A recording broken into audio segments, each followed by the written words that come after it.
আমন্ত্রণ দেশ বাংলায়, আপনাদের সঙ্গে আছে আমি সাবিনা সুলতানা। শুরুতে সংবাদ শিরোনাম। দুর্গাপূজার সময় ঘনিয়ে আসে কুমিল্লা সুনামগঞ্জে মণ্ডপে মণ্ডপে প্রতিমা তৈরিতে ব্যস্ত শিল্পীরা। উৎসব নির্বিঘ্ন করতে নিরাপত্তা নজরদারিতে প্রশাসন। এবং মৌলভীবাজারে বিলুপ্তির পথে হাতের তৈরি ঐতিহ্যবাহী বাদ্যযন্ত্র, পূজা উপলক্ষে কিছুটা বেড়েছে চাহিদা, শিল্প টিকিয়ে রাখতে সরকারি সহযোগিতা দাবি।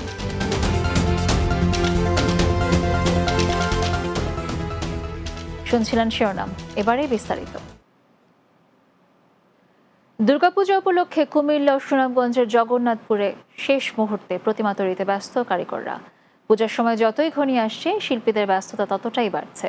আর দুর্গোৎসব সুষ্ঠুভাবে উদযাপনে সার্বিক নিরাপত্তা প্রস্তুতি নেওয়া হয়েছে প্রশাসনের পক্ষ থেকে। কুমিল্লা প্রতিনিধি মোহাম্মদ আরিফুর রহমান মজুমদার ও সুনামগঞ্জের জগন্নাথপুর থেকে গোবিন্দ দেবের প্রতিবেদন, জানাচ্ছেন অর্ণব নাসির। গত বছর কুমিল্লায় পূজা মণ্ডপ ছিল ৮১৫টি। বন্যার কারণে এবার তা কমে দাঁড়িয়েছে ৭৯৬টিতে। বন্যাসহ নানান কারণে তাদের প্রতিমাগুলো বিক্রি এখনও বাকি রয়েছে। তাই শেষ মুহূর্তে এসে প্রতিমা তৈরিতে রাত দিন ব্যস্ত সময় পার করছেন শিল্পীরা। সময় কম, তারপরে আমরা রাত দিন দিয়ে এবারে যে আমরা কভার করে ফেলবো পূজার আগেই। প্রশাসনেই জানে ওরা কতটুকু আমাদেরকে নিরাপত্তা দিবে। ভয় পাইতেছে, এই কারণে আর কি এবার পুজো অনেক জায়গায় আর কি দেখা গেছে বাদ হয়ে যাইতেছে। এবার তুলনামূলক ৫-১০ হাজার কম আছে পরিস্থিতি দেশের, এই কারণে কয়েক স্তরে আইনশৃঙ্খলা বাহিনীর সদস্যের পাশাপাশি থাকছে সার্বক্ষণিক আইপি ক্যামেরায় পর্যবেক্ষণ। তো আমাদের সনাতনীরা একটু ভয়ভীতির মধ্যে থাকবে, সেটা স্বাভাবিক, অস্বাভাবিক কিছু না। তারপরেও আমাদের মাননীয় উপদেষ্টা মণ্ডলী আশ্বাস আমাদেরকে দিচ্ছেন। প্রত্যেকটি পূজা মণ্ডপে আমরা আইপি ক্যামেরার ব্যবস্থা করেছি এবং এগুলো আমরা সেন্ট্রালি মনিটরিং করব। উপজেলা এবং উপজেলার ইউনো এবং থানা থেকে এগুলো মনিটরিংয়ের ব্যবস্থা করব। এদিকে সুনামগঞ্জের জগন্নাথপুরেও প্রতিমা তৈরিতে ব্যস্ত সময় পার করছেন মৃৎশিল্পীরা। যেন দম ফেলার সময় নেই প্রতিমা তৈরির শিল্পীদের। পুরুষদের পাশাপাশি প্রতিমা তৈরির কাজে সহায়তা করছে বাড়ির নারী ও শিশুরা। কাঠামো তৈরি শেষে এখন চলছে মাটি দিয়ে প্রতিমা তৈরির মূল কাজ। আমরা প্রতি বছর এই কাজটা করি, কিন্তু এই বছর যেমন একবারে মান্দা, আমরা পরিশ্রম অনুযায়ী পারিশ্রমিকটা নাই। উৎসব নির্বিঘ্ন করতে প্রশাসন সহ সংশ্লিষ্টদের সঙ্গে আলোচনার মাধ্যমে প্রয়োজনীয় ব্যবস্থা নেওয়া হচ্ছে। আমরা সার্বিক নিরাপত্তার কোনো ঘাটতি নেই, আমরা এবং সর্বোচ্চ নিরাপত্তার ব্যবস্থা আমরা নিশ্চিত করেছি এবং বাকিটুকু আমরা করব। জেলা পর্যায়ে যে বিশেষ আইন শৃঙ্খলা কমিটি এবং তাদের সাথে মতবিনিময় সেটা করেছি। আমাদের পুলিশ ছিলেন, সেনাবাহিনী ছিলেন, তাদের ইন্টারনাল অনেকগুলো বিষয় আমাদের জানিয়েছেন, আমরা সেই অনুযায়ী রেগুলার খোঁজখবর রাখছি। এবারে দুর্গাদেবী আসবেন দোলায় চড়ে আর যাবেন ঘোড়ায় চড়ে। Desk report, Bangla TV. Cumilla city corporation ও আদর্শ সদর উপজেলার ৯৩টি পূজা মণ্ডপ কমিটির নেতৃবৃন্দের হাতে উপহার প্রদান করেন কুমিল্লা দক্ষিণ জেলা ও মহানগর বিএনপি। নগরীর ধর্মসাগর পাড়ে দলীয় কার্যালয়ে নগদ অর্থ উপহার প্রদান করা হয়। অনুষ্ঠানের প্রধান অতিথি ছিলেন কেন্দ্রীয় বিএনপির ত্রাণ ও পুনর্বাসন বিষয়ক সম্পাদক আমিনুর রশিদ ইয়াসিন। এ সময় কুমিল্লা মহানগর বিএনপির আহ্বায়ক উদ্বাতুল বাড়ি আবু সহ অন্যরা উপস্থিত ছিলেন।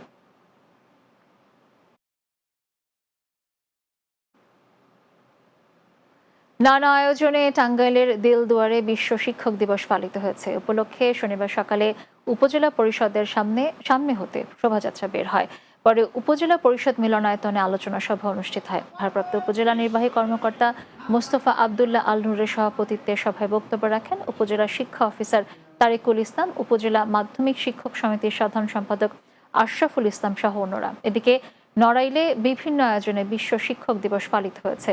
পরে জেলা প্রশাসকের সম্মেলন কক্ষে আলোচনা সভায় প্রধান অতিথি ছিলেন জেলা প্রশাসক শারমিন আক্তার জাহান। রাজশাহীর তানোরে র্যালি ও আলোচনা সভা অনুষ্ঠিত হয়েছে। শেষে উপজেলা প্রশাসনিক হলরুমে অনুষ্ঠিত সভায় প্রধান অতিথি ছিলেন উপজেলা নির্বাহী কর্মকর্তা মিনহাজুল ইসলাম।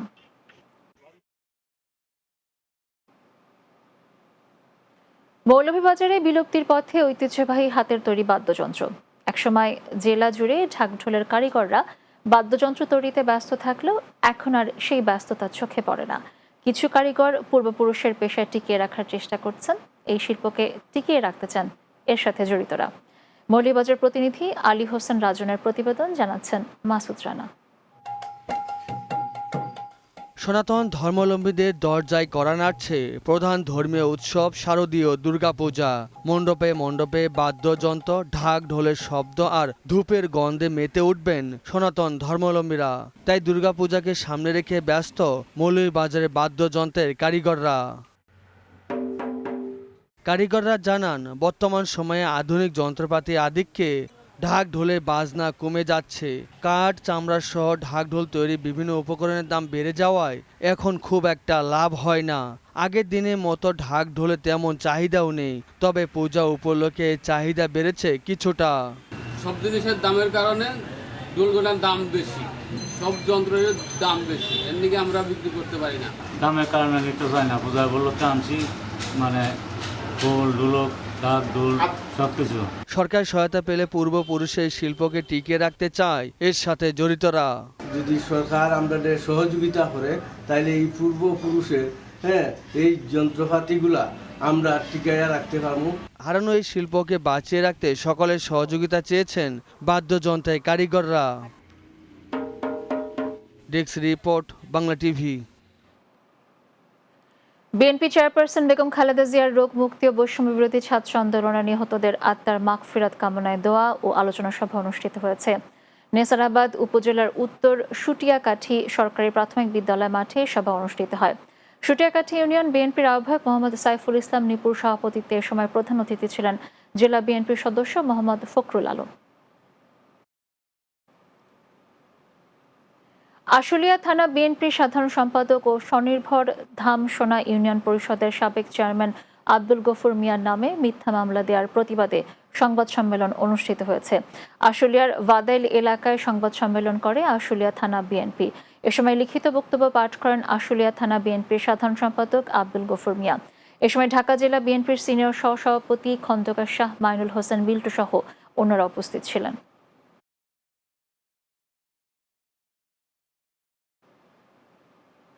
দেশ বাংলার এই পর্যায়ে নিচ্ছে ছোট্ট একটি বিরতি। ফিরে আসার পর অন্যান্য সংবাদের সাথে আরও যা থাকছে।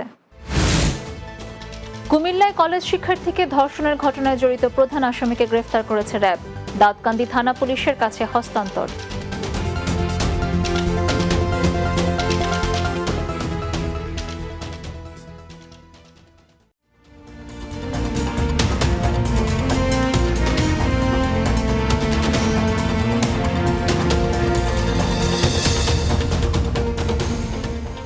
বিরতির পর আবারও স্বাগত দেশ বাংলায়। কুমিল্লায় কলেজ শিক্ষার্থীকে রাস্তা থেকে তুলে নিয়ে ধর্ষণের ঘটনায় জড়িত প্রধান আসামি মোহাম্মদ সাকিব আহমেদকে গ্রেফতার করেছে র্যাব। নরসিংদী জেলার পলাশ থানা এলাকা থেকে সাকিব আহমেদকে গ্রেফতার করা হয়। র্যাব জানায়, গত 20 থেকে 27 সেপ্টেম্বর পর্যন্ত বিভিন্ন সময় গাজীপুর জেলার কোনাবাড়ি থানাধীন মেম্বার বাড়িতে কলেজ শিক্ষার্থী ধর্ষণের ঘটনা ঘটে। এই ঘটনায় ভিকটিমের পিতা বাদী হয়ে দাউদকান্দি থানায় মামলা করেন। গ্রেফতারকৃত আসামিকে কুমিল্লা জেলার দাউদকান্দি থানায় হস্তান্তর করা হয়েছে। গাজীপুরে দিনব্যাপী 5 শতাধিক দুস্থ অসহায় মানুষের মধ্যে ফ্রি মেডিকেল ক্যাম্প ও ঔষধ বিতরণ এবং রক্তের গ্রুপ নির্ণয় করা হয়েছে। মহানগরীর ভোগড়া এলাকায় গাজীপুর প্রকৃতি ও জীবন পরিবার স্বেচ্ছাসেবী সংগঠনের উদ্যোগে চিকিৎসা সেবা প্রদান করা হয়। গাজীপুর প্রকৃত জীবন পরিবারের সভাপতি সাংবাদিক মাসুদ পারভেজের সভাপতিত্বে এতে প্রধান অতিথি ছিলেন মেট্রো বাসার থানার ওসি জাহাঙ্গীর আলম।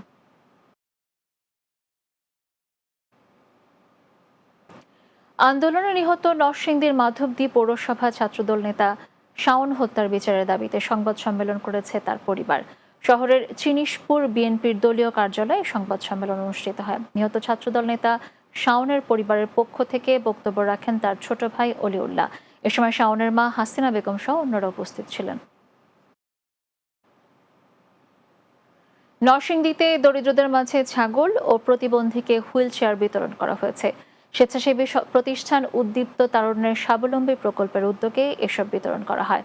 সংগঠনের সভাপতি রফিকুল ইসলাম শান্তর সভাপতিত্বে জিনারদি ইউনিয়ন বিএনপির সভাপতি মোস্তফা কামাল এসব উপকরণ বিতরণ করেন। এ সময় উপস্থিত ছিলেন পৌর বিএনপির সাবেক সাধারণ সম্পাদক সাখাওয়াত হোসেন মোল্লা সহ অন্যরা।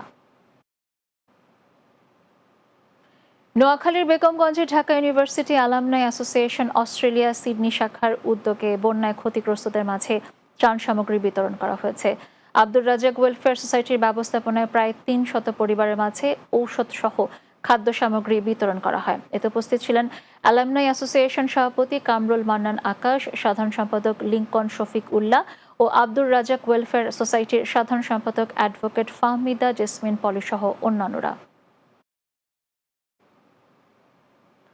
ফরিদপুরের বোয়ালমারী উপজেলায় গণমাধ্যম কর্মীদের সাথে মতবিনিময় সভা করেছেন কেন্দ্রীয় কৃষক দলের সহসভাপতি ও সাবেক সংসদ সদস্য খন্দকার নাসিরুল ইসলাম। উপজেলার সাতইর বাজার সংলগ্ন নিজ বাসভবনে সভা অনুষ্ঠিত হয়। এতে উপস্থিত ছিলেন উপজেলা বিএনপির সদ্য সাবেক সাধারণ সম্পাদক সিরাজুল ইসলাম, পৌর বিএনপির সাবেক সভাপতি শেখ আফসার উদ্দিন, স্বেচ্ছাসেবক দলের সভাপতি সঞ্জয় কুমার সাহা সহ আরও অনেকে।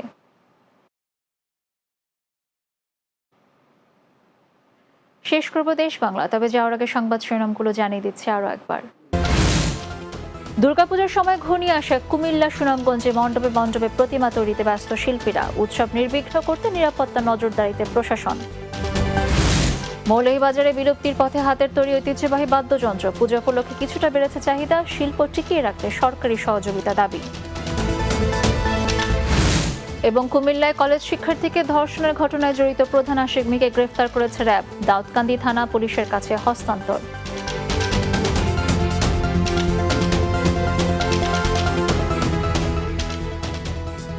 দর্শক, এই ছিল দেশ বাংলায়। আমাদের পরবর্তী সংবাদ বিকেল 4:30 দিনের বাংলা দেখার আমন্ত্রণ রইল। আর এতক্ষণ সঙ্গে থাকার জন্য ধন্যবাদ সবাই।